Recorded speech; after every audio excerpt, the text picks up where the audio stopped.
Rambut panjang yang masih basah dan berbau busuk, bahkan secarik kain rok yang warnanya telah pudar dan berlendir. Polisi tak mengatakan apapun saat itu, tapi semua warga tahu, itu Rina. Desa Karangjati terletak jauh di ujung perbukitan. Desa itu kecil, namun dikenal dengan ketenangannya yang nyaris seperti tidur. Tak banyak yang terjadi di sana, kecuali kisah-kisah lama yang hanya dibisikkan saat malam. Di ujung desa berdiri sebuah rumah tua yang ditinggalkan. Rumah itu besar, namun tak berpenghuni sejak pemilik terakhirnya pergi secara misterius. Di belakang rumah itu ada sebuah WC berdinding kusam, pintunya setengah tergantung. Hari itu, hujan turun sejak siang. Petir menyambar sesekali dan langit kelabu tak menunjukkan tanda-tanda cerah. Rina, seorang gadis belia yang baru saja menginjak usia remaja, berpamitan kepada ibunya untuk membeli beberapa kebutuhan di warung yang letaknya di sisi lain desa. Rambut panjangnya diikat seadanya, dan langkahnya ringan seperti biasa. Tak seorang pun menyangka bahwa hari itu akan menjadi hari terakhir dia terlihat. Sore berganti malam, dan Rina tak kunjung pulang. Ibunya mulai gelisah. Ayahnya yang baru pulang dari ladang ikut mencarinya, diikuti beberapa tetangga. Mereka menelusuri jalan setapak, menyisir ladang, bahkan mendatangi warung tempat Rina biasa berbelanja. Tapi tak ada yang melihatnya. Jejaknya seolah hilang begitu saja. Seminggu berlalu. Selebaran dicetak. Pencarian terus dilakukan. Tapi semua itu hanya berakhir dengan keheningan dan gumaman doa. Rina lenyap. Namun cerita tak berhenti di situ. Malam-malam berikutnya, beberapa warga yang melewati depan rumah tua itu mengaku mendengar suara seperti tangisan lirih. Ada yang mengatakan mendengar suara ketukan dari dalam WC tua itu. Suara lembut, seperti seseorang yang mencoba memanggil, tapi suaranya tersangkut di tenggorokan.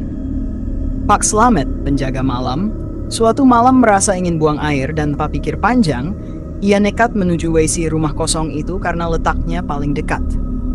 Ia masuk, menyalakan senter, dan perlahan membuka pintu WC yang berderit. Di dalamnya gelap, lembab, dan bau busuk menyeruak seperti bangkai yang membusuk lama. Namun yang membuatnya terpaku bukan bau itu, melainkan suara. Aku masih di sini. Suara itu muncul begitu saja dari dalam lubang WC. Suara lirih, putus asa, seperti suara seorang gadis. Pak Slamet mematung, lehernya seperti membatu. Ia mundur perlahan dan berlari sekuat tenaga kembali ke pos jaga, tubuhnya gemetar seperti baru keluar dari peti es. Keesokan harinya, kabar tentang suara dari WC menyebar cepat. Tapi sebagian warga menganggap Pak Slamet hanya terlalu lelah atau terlalu banyak mendengar cerita seram. Hingga suatu malam, seorang bocah lelaki, anak dari keluarga yang tinggal di dekat rumah kosong itu, tiba-tiba menjerit histeris dan jatuh ke lantai, tubuhnya kejang-kejang. Mulut anak itu terbuka. Suaranya berat, parau, dan asing. Dia diperlakukan seperti binatang, tubuhnya dihancurkan halus, setiap potongannya dibuang ke lubang kotor itu. Aku melihatnya. Aku tak bisa pergi. WC itu adalah makam yang tak pernah ditutup. Setelah kalimat itu terucap, anak itu terdiam, pingsan. Ketika sadar, ia menangis ketakutan dan berkata bahwa dia tak ingat apapun. Warga mulai ketakutan. Ada yang berkata bahwa arwah Rina gentayangan. Ada juga yang percaya bahwa arwah itu mencoba mengatakan siapa pelakunya. Tapi siapa? Dan mengapa? Sejak malam itu tak ada yang berani mendekat ke rumah tua. Bahkan suara jangkrik pun enggan terdengar di sekitarnya. Dan malam belum selesai, karena jawaban akan segera muncul dari dalam lubang itu sendiri. 3 malam setelah peristiwa kerasukan, langit di desa Karangjati tak pernah benar-benar cerah. Pak Lurah akhirnya memutuskan memanggil polisi. Satu unit kecil datang dari kota terdekat. Mereka tidak terlalu percaya pada cerita-cerita hantu, Tapi laporan tentang hilangnya seorang gadis dan kerasukan anak kecil menarik perhatian mereka. Polisi mulai melakukan penyelidikan ulang, dan titik pertama yang mereka datangi dengan setengah ogah adalah rumah tua itu. Pagi itu, beberapa warga turut menyaksikan dari kejauhan. Dua polisi masuk ke dalam rumah, menelusuri tiap sudut yang berdebu. Sementara satu lainnya berdiri di depan WC tua. Ia mengenakan masker karena bau yang keluar benar-benar menusuk. Polisi itu membuka pintu WC perlahan. Hening. Tapi tepat saat dia menyorotkan senter ke dalam lubang kloset yang berlumut dan gelap itu, suara mendesis lirih terdengar. Seperti sesuatu yang mengalir pelan di balik dinding tanah. Shh. Dia mundur seketika. Bukan karena takut, tapi karena perasaannya tidak enak. Seperti ada yang memperhatikannya dari dalam sana. Bau busuk itu semakin pekat, bukan sekadar bau kotoran, tapi bau darah basi yang membekas. Mereka memutuskan untuk membawa alat untuk menyedot isi lubang WC itu. Sebuah tangki besar dari dinas kebersihan didatangkan. Warga mulai berkumpul dari kejauhan, berbisik-bisik sambil melirik dengan ngeri. Mesin sedot mulai bekerja. Suara dentuman pelan terdengar dari dalam saluran. Lumpur hitam, lendir dan kotoran mengalir keluar. Tapi kemudian, suara mesin berhenti mendadak. Operator mencoba menarik tuas pembuka. Saat isi pipa akhirnya terlepas dari sumbatan, sesuatu tergelincir keluar dari ujung selang. Sebuah potongan kecil tulang jari. Semua orang membeku. Polisi langsung membungkusnya dalam plastik bening. Mereka menyuruh semua warga menjauh. Proses penyedotan dilanjutkan, kali ini lebih serius. Dari dalam lubang itu, satu demi satu potongan muncul. Potongan tulang kecil, rambut panjang yang masih basah dan berbau busuk, bahkan secarik kain rok yang warnanya telah pudar dan berlendir. Polisi tak mengatakan apapun saat itu, tapi semua warga tahu, itu Rina. Yang membuat semuanya semakin mencekam adalah di antara potongan itu ada sebuah benda kecil terbungkus kantung plastik bening. Di dalamnya, kalung berbentuk bunga sakura yang selama ini selalu dipakai Rina kemanapun dia pergi. Suasana menjadi panik.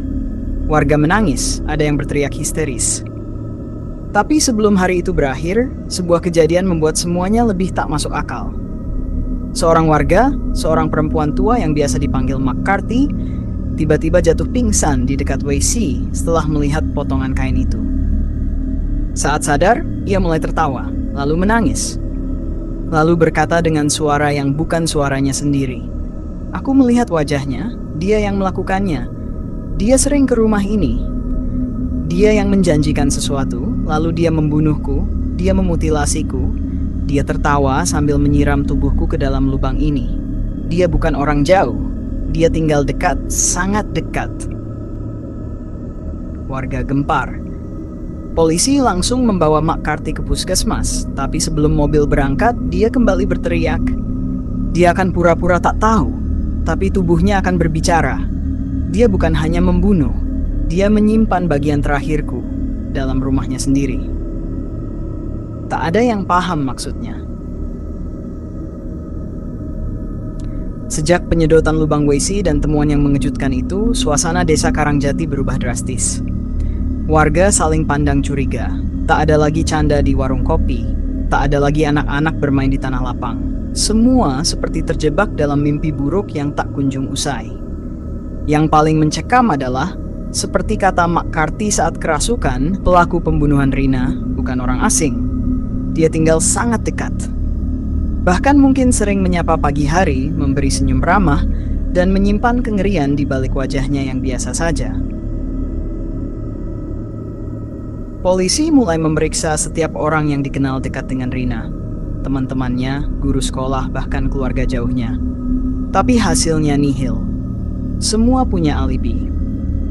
Sampai akhirnya seorang anggota polisi bernama Pak Joni menemukan sesuatu yang ganjil dari hasil penyedotan limbah WC tempo hari.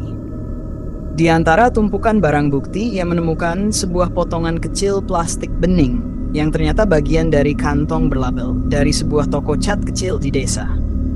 Labelnya sudah pudar, tapi cukup terbaca. Hanya satu orang di desa itu yang punya inisial R dan menjalankan toko bangunan, Ragil. Ragil adalah duda Paruhbaya, tinggal sendirian di rumah besar yang tak jauh dari lokasi rumah kosong itu. Ia dikenal pendiam, sedikit tertutup, tapi sopan jika berbicara. Ia juga sering membantu warga dengan memberi pinjaman bahan bangunan tanpa bunga. Tak ada yang pernah mencurigainya, sampai malam itu. Polisi datang diam-diam ke rumah Ragil. Ia menerima dengan wajah datar saat mereka mengetuk pintunya. "Ada apa, Pak?" tanyanya tenang tanpa rasa panik. "Kami hanya ingin menanyakan beberapa hal soal toko Anda. Bisa kami lihat daftar barang yang masuk dan keluar bulan lalu?" kata salah satu polisi. Ragil hanya mengangguk dan masuk ke dalam. Tapi langkahnya terasa terlalu tenang, terlalu terukur, seolah dia sudah tahu apa yang sedang terjadi. Beberapa menit kemudian, suara teriakan terdengar dari dalam rumah. Salah satu polisi yang ikut masuk berlari keluar, wajahnya pucat. "Cepat! Di bawah lantai kamarnya ada bau busuk." Dia menyimpan sesuatu. Dengan cepat, petugas membongkar sebagian lantai kayu rumah Ragil. Di balik papan itu, terdapat sebuah kotak besi tua yang terkunci. Saat berhasil dibuka paksa, bau anyir menyergap. Isinya, sepasang sepatu milik Rina yang sudah berlumut, sebuah pita rambut warna merah, dan yang paling mengerikan, sebuah boneka kecil berlumuran darah kering, yang perutnya sobek dan diisi potongan jaringan manusia. Polisi langsung mencari Ragil, tapi ia sudah tak ada. Ia menghilang begitu cepat, seolah menembus malam. Malam itu warga berkumpul, marah, panik, takut. Beberapa pemuda desa bersama polisi mencari ke seluruh penjuru. Tapi Ragil seperti ditelan bumi. Sementara itu di rumahnya di pojok ruang tamu berdiri cermin besar yang setengah retak. Salah satu warga yang ikut masuk karena penasaran menatap ke dalam cermin itu dan terdiam. Bayangan Ragil terlihat berdiri di belakangnya. Tapi saat ia menoleh, tak ada siapapun. Ia menatap ke dalam cermin lagi.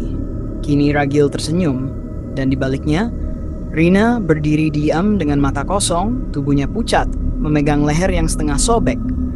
Warga itu pingsan di tempat. Namun satu hal yang tak diketahui siapapun, Ragil belum pergi jauh. Ia masih di desa itu. Malam-malam di desa Karangjati berubah menjadi teror sunyi. Sejak Ragil menghilang, tak ada warga yang tidur dengan tenang. Tapi entah mengapa, cermin-cermin di rumah warga mulai menunjukkan sesuatu yang tak seharusnya. Anak-anak kecil mulai mengigau, berbicara dengan Om Ragil yang katanya sering datang dari cermin. Seorang ibu rumah tangga hampir membakar rumahnya sendiri karena panik melihat bayangan seseorang berdiri di kamar mandi yang kemudian menghilang saat dilihat langsung. Polisi masih menyisir desa, tapi semuanya seperti jalan buntu. Hingga akhirnya seorang pemuda bernama Ardan, keponakan McCarthy, mengaku mengalami mimpi yang berulang selama 7 malam. "Aku melihat Rina." Dia duduk di pojok kamar Ragil. Tangannya menunjuk ke arah cermin. Awalnya orang menganggapnya hanya ketakutan.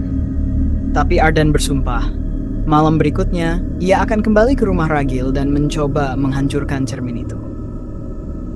Malam itu dengan tubuh bergetar dan ditemani 2 polisi, Ardan masuk ke rumah Ragil yang telah dikunci dan disegel. Rumah itu seperti menyambut mereka dengan hawa dingin yang menjalar perlahan ke tulang belakang. Cermin besar di ruang tamu masih berdiri di sana. "Ini bukan cermin biasa," bisik Ardan. "Ini pintu." Polisi menyiapkan alat, palu besi besar diangkat. Tapi saat hendak dipukulkan, cermin itu bersuara. "Jangan!" Semua terdiam. Sumber suara datang dari dalam kaca, samar, perlahan. Wajah Ragil muncul dari balik permukaan cermin seperti tenggelam dalam air. Dan di belakangnya, Rina terlihat. Matanya kosong, memegang kepalanya sendiri yang hampir terlepas dari tubuhnya. Ardan langsung berteriak dan memukulkan palu sekuat tenaga. Cermin pecah berkeping-keping.